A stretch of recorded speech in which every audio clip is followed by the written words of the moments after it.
Good afternoon, Americans. This is your favorite alien speaking on Tuesday, May 21st. Me and Bubba here are looking at the day. Bubba saw his birdies this morning, especially the blue jay. He's just looking to see if there's any fat cats around. And speaking of fat cats, I wanted to do an open letter to the chairman of the Judiciary Committee. Mr. Big Dum Dum. Uh, Mr. Jerry Nadler, and I mean Dum Dum in a nice way here. And I want an open letter to tell him why he's fuming today. He's fuming today because of Mr. McGann. So here it goes. Dear Chairman Nadler, this is your favorite alien speaking from Marietta, Georgia, along with his friend Bubba. I see that you're fuming today on May 22nd because Mr. McGann told you to go stick it on your subpoena to testify in the Judiciary Committee. I left you a voicemail the other day, and I've also left you another open letter before this one stating why you were going to run into problems. You probably haven't listened to it. So I hope you listen to this one. So here we go. Dear Chairman Nadler, the reason that you're having all these difficulties is because you're too little too late. Like I told you numerous times, which you never read or bothered to listen to anything. Here's the problem, Chairman Nadler. You're at May 22nd, 2019. You got at least, 12 months to go before your party's nomination for president? You think your party's going to hang in there that long with this kind of deal going on?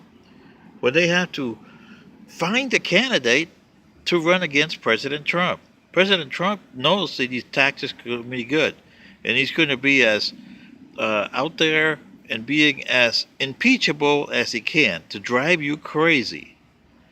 What you should have done, Chairman Nadler, and let me be very specific on this.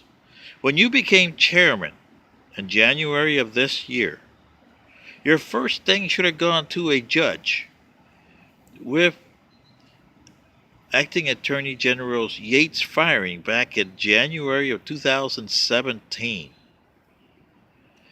You need a judge to determine A, whether that was unlawful firing, and most judges would have said yes, because of the travel ban situation there.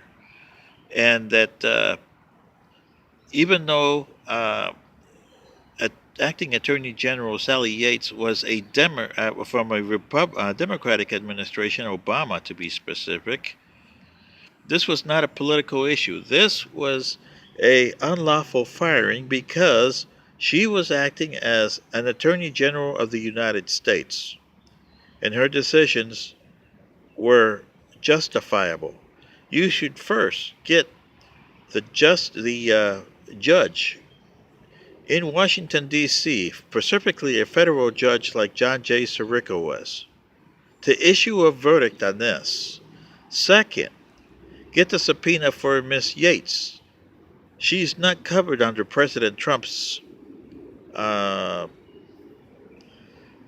gag order because A, she's not a member of his administration, and B, he fired her. That's the person you need first.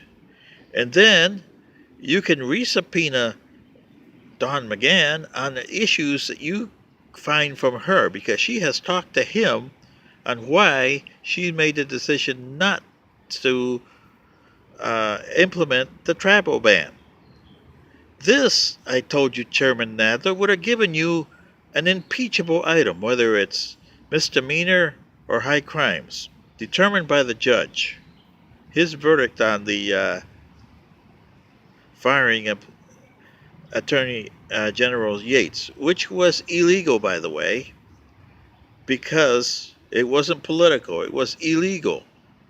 And he can determine that. That's anybody that knows anything about the law can tell you that that was an illegal firing.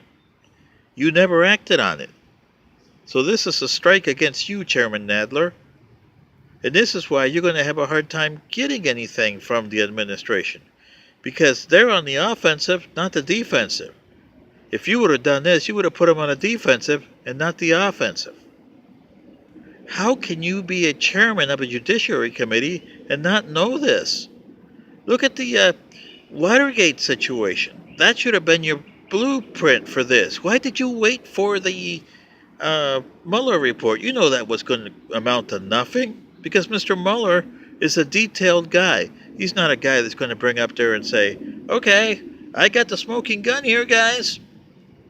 So, Chairman Nadler, this is your favorite alien saying, when are you going to become a Democrat and not a dum dum and do things right? Thanks.